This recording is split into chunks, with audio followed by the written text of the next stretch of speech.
Hello বন্ধুরা, এখানে দেখাচ্ছে ৬টা ২০, কিন্তু আমি তারও আগে উঠেছি। উঠে সব কাজ সেরে সারতে সারতে এখন দেখো ৭:৩০ বাজে। আর এদিকে দেখো আমার অ্যালোভেরা গাছটা কত সুন্দর না, অনেকগুলো পুঁইও ছেড়েছে। এদিকে কাজ সেরে ভাত বসিয়ে দিয়েছি, ডাল রান্না করব। কি রান্না করব ভাবতে ভাবতে পাচ্ছি না। ঘরে দেখি কৌটার মধ্যে অল্প কটা ডাল ছিল, সেই ডালটা রান্না করব। আর এদিকে গাছ থেকে লাউ শাক নিয়ে এসেছি, লাউ শাক আর কচু নিয়ে এসেছি, দুধ কচু। এগুলো দিয়ে দেখি কি রান্না করি। এদিকে আনাজ টানাজও কাটা শুরু করে দিলাম। একদিকে ভাত চাল দিচ্ছি, রান্না করছি। আর এদিকে মোটর চালু করতে বললো, মোটর চালু করলাম, কারণ জমিতে ওষুধ দিবে, মেশিন ভরছে। এদিকে মেশিন ভরা শেষ। আর এদিকে আমার ভাতও উতরে গেছে। উতরে দেখলাম হয়ে আসছে ভাতটা। অল্প নাড়াচাড়া দিয়ে ভাতটাও নামিয়ে ফ্যানটা গেলে নেব। বলো তো, কি স্বার্থ ছাড়া তো নিজের বাবা মাও ভালোবাসে না। আর এটা তো নিজেরই বাড়ি, করতেই হবে। জানা কথা, তোমার শরীর খারাপ থাক, অসুস্থ থাক, যাই থাক, করতেই হবে। এদিকে আমার ফ্যান গালা শেষ, ভাতটাও চুলায় বসিয়ে নিয়ে ডালের জন্য পেঁপে নিয়ে আসলাম গাছ থেকে পেড়ে। এদিকে দেখছি পেঁপে এটা পাকা, এটা তো চলবে না। আর ওইখানে দেখছো আরেকটা, এটাও পাকা, চলবে না। পেড়ে দেখছি পেকে গেছে, হালকা দাগ ধরা। তারপর কি করব ভাবতে ভাবতে আরেকটা পেঁপে পেড়ে নিয়ে আসলাম। প্রথমে ২ নম্বর পেঁপেটা ভাবলাম যে এতটাও বোধহয় পাকা হবে না, কাটলাম। কেটে দেখি একদম রং ধরে গেছে, এটা তো চলবে না ডালের মধ্যে।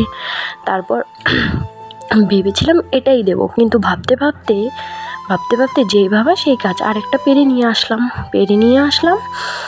দেখো, এই পেঁপেটা দেখে মনে হচ্ছে কাঁচা আছে, কিন্তু তারপর এটা কাটলাম, কেটে দেখি এটাও হালকা একটু রং ধরা। কোনো ব্যাপার না, এটা চলে যাবে। এটা দিয়েই ডালটা তোমাদের সাথে কথা বলতে বলতে এদিকে দেখি আবার বালতিতে জল শেষ। তো জল তো আমরা কল থেকে খাই না, আমাদের কলে চলে প্রচুর পরিমাণে আয়রন।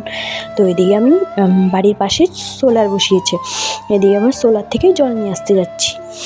জল আনতে আনতে দেখো, সেদিনকে বলতে এটা আজকের ভিডিও না, এটা গতকালকের ভিডিও।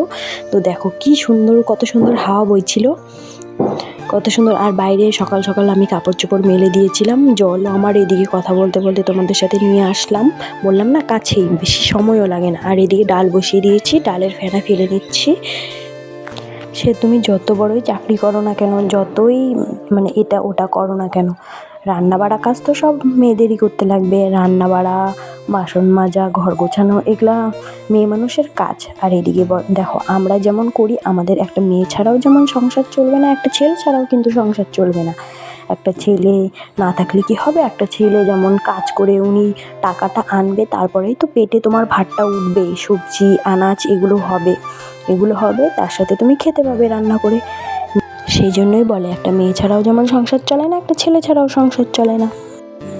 আর এদিকে দেখো, আমার কথা বলতে বলতে ডাল হয়ে গেল। এখন ডাল সম্বাস দেব।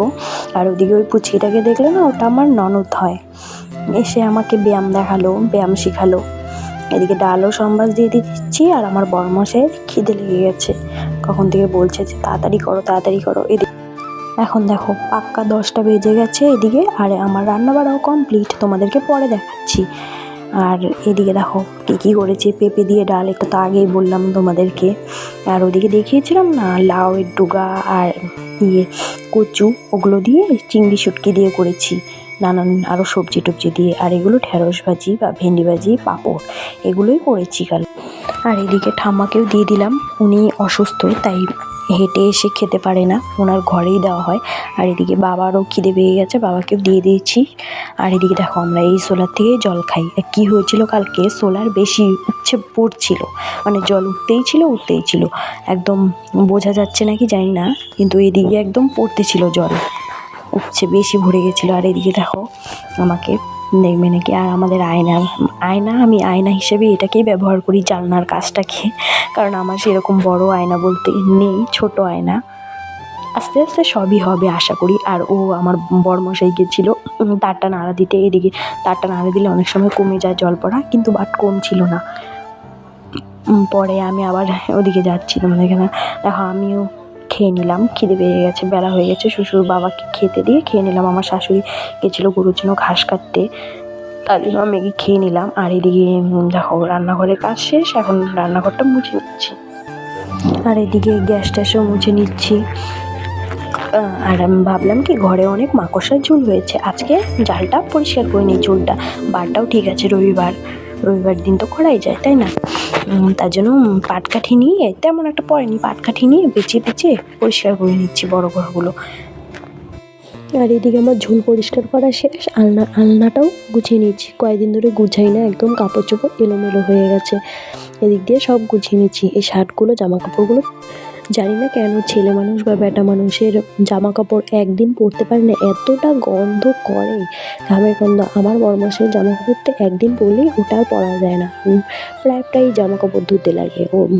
আর এদিকে বাবা মার ঘরের রুমটারও আলনাটা গুছিয়ে নিয়েছি, বিছনা টিছনা ঝাড় দিয়ে পরিষ্কার করে, ঘরটা ঝাড় দিয়ে তারপর ভাবছি ঘরটাও মুছে নেবো। আর দেখো এদিকে আমি ঝাড়ু বলতে ঝাড়ু দিয়ে দিচ্ছি, বিছানা টিছানাও গুছিয়ে নিয়েছি, তা বড় ঘরটাও মুছে নিব। তো বরমশাই আবার আমি ভিডিও করে দিচ্ছে বলতে আমি ডেইলি খাটের তল ঝাড়ু দিই না, সপ্তাহে 1 দিন বা 2 দিন ঝাড়ু দিই। যেদিন ঝাড়ু দিই তো কাঠের খাট, তো সেই জন্য দেখো কত পরিমাণে নোংরা বের হয়, একদম অন্য নোংরা না, শুধু কাঠের গুঁড়া বের হয়, আর কিছু না। কাঠের গুঁড়া ছাড়া মানে আমাদের খাটটা আবার লোহার, তো সেই জন্য আমাদের খাটের তলায় আবার থাকে না। আর ওই 2 ঘরের 2 রুমের খাটের তলে শুধু কাঠের গুঁড়া বের হয়।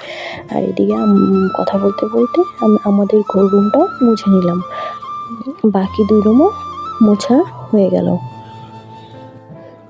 বারান্দাটা অর্ধেক মানে সবখানি হয়ে গেছে, শুধু সামনেটা দেখানো হচ্ছে তোমাদেরকে, দেখো সামনেটাও মুছে নিচ্ছি। আমার মুছতে আবার বরমশাই চলে এলো, চাল গুঁড়া করতে গেছিলো, পিঠে খাবে, তো পিঠে খেতে মন চাইছে। চৈত্র মাসে তো খাওয়া যায় না, আর এটা বৈশাখ মাস, সেই জন্য করে আনলো, বৈশাখ মাসে নাকি খাওয়া যায়। তো আজকে হবে সরা পিঠা, বা তোমরা যেটাই বলো, সরা পিঠা বা দুধে ভিজানো পিঠা, ওইটাই হবে আজকে। আর এইদিকে দেখো আবার আমার বড়মশাই বলছে তুমি এখনও স্নান করোনি। আমি বললাম যে স্নানটা করবো কীভাবে, কাজ করতেই তো বেলা চলে গেল। আর এদিকে ও দাঁড়িয়ে আমার সাথে গল্প করছে, আমিও ওর সাথে কথা বলছি। আর এদিকে ঘর মুছছি, ঘর তো মোছা শেষ, বারান্দাও মোছা শেষ। আর এদিকে এখন সিঁড়িটা মুছলেই হয়ে যাবে মোছা। অনেক কয়েকদিন ধরে মোছা হয় না, তো বেগুন তোলে, বারান্দায় বেগুন রাখা হয়, বেগুন বাছে, বেগুনের দাগটাও ভরে গেছে, সেই জন্য ভাবলাম আজকে বারান্দা ঘর একদম মুছে নেই। তো অনেক দিন পরে আজকে মুছলাম, অনেক দিন বলতে সপ্তাহে 2 দিন মুছি। এবার লেট হয়ে গেছে, কারণ বৃষ্টি ছিল, প্রায় দিনই বৃষ্টি ছিল, বৃষ্টির মধ্যে তো আর মোছা সম্ভব না, এত কাজ করা সম্ভব না। এদিকে আবার সব কাজ সেরে স্নান করতে একদম সন্ধ্যা ধরানোর টাইম হয়ে গেছে। মানুষ যখন সন্ধ্যা ধরাচ্ছে তখন স্নান করা হলো আমার। দেখাচ্ছি তোমাদেরকে সময়টায়, দেখো 6:20 বাজে। এদিকে আবার সব কিছু ঘরটা যে গুছিয়ে মুছা টুছা করেছি না, যেদিন দেখবা ঘরটার মুছবা, সব কিছু পরিষ্কার করবে, দেখবে তোমার মনটাও অন্যরকম লাগবে। দেখো সব কিছু কত সুন্দর পরিষ্কার পরিচ্ছন্ন দেখা যাচ্ছে। আর এদিকে আমার বরমশাই শুয়ে আছে, মানে ওর প্রচুর গরম লাগছিল, ও আগে স্নান করেছে, আমি তো মাত্রই স্নান করলাম, আমার আবার ঠান্ডা লাগছিল। এদিকে আমার সাজগোজও কমপ্লিট হয়ে গেছে। আজকের এই ব্লগটা এই পর্যন্তই। ভালো লাগলে অবশ্যই লাইক কমেন্ট শেয়ার করে দিও। দেখা হবে নেক্সট ভিডিওতে। টাটা।